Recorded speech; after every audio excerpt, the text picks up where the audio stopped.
Thomas. This is a story about Thomas the Tank Engine.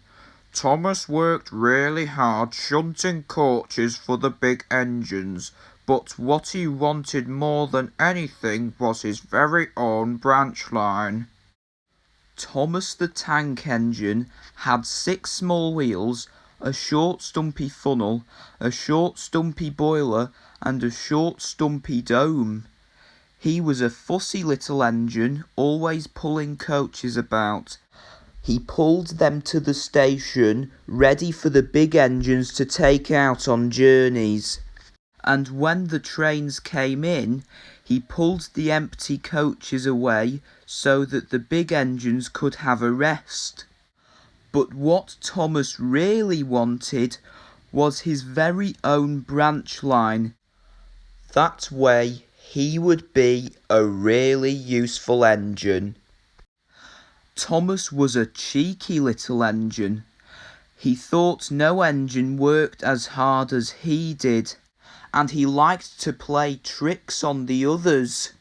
One day Gordon had just returned from pulling the big express.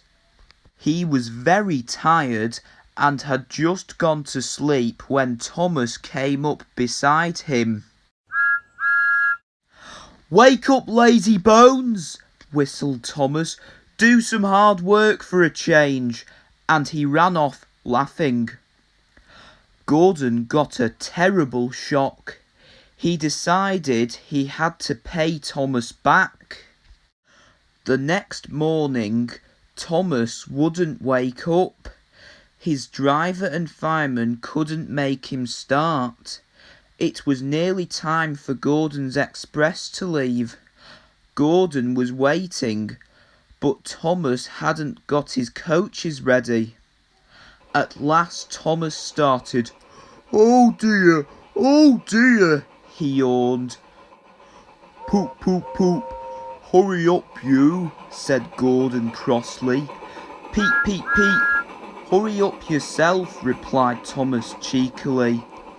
Thomas usually pushed behind Gordon's train to help him start, but he was always uncoupled first, so that when the train was running nicely, Thomas could stop and go back.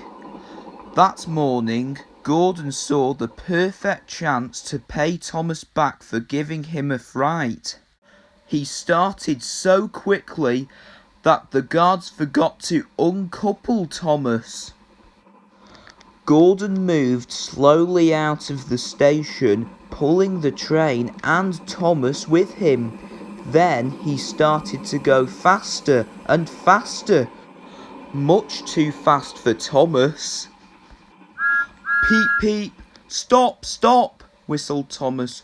"Hurry, hurry, hurry, hurry," laughed Gordon in front. You can't get away, giggled the coaches. Poor Thomas was going faster than he had ever gone before. "I shall never be the same again," he thought sadly. "My wheels will be quite worn out." At last, they stopped at a station. Thomas was uncoupled and given a long drink. "Well, little Thomas," chuckled Gordon, "now you know what hard work means, don't you?" Poor Thomas was too breathless to answer. The next day, Thomas was working in the yard. On a siding by themselves were some strange-looking trucks. "That's the breakdown train," said his driver. "When there's an accident, the workmen use it to help clear and mend the line." Just then, James came whistling through the yard, crying, "Help! Help!" His brake blocks were on fire, and his trucks were pushing him faster and faster. James disappeared into the distance. Soon after, a bell rang in the signal box, and a man came running. "James is off the line. We need the breakdown train quickly," he shouted. Thomas was coupled to the breakdown train, and off he went as fast as he could.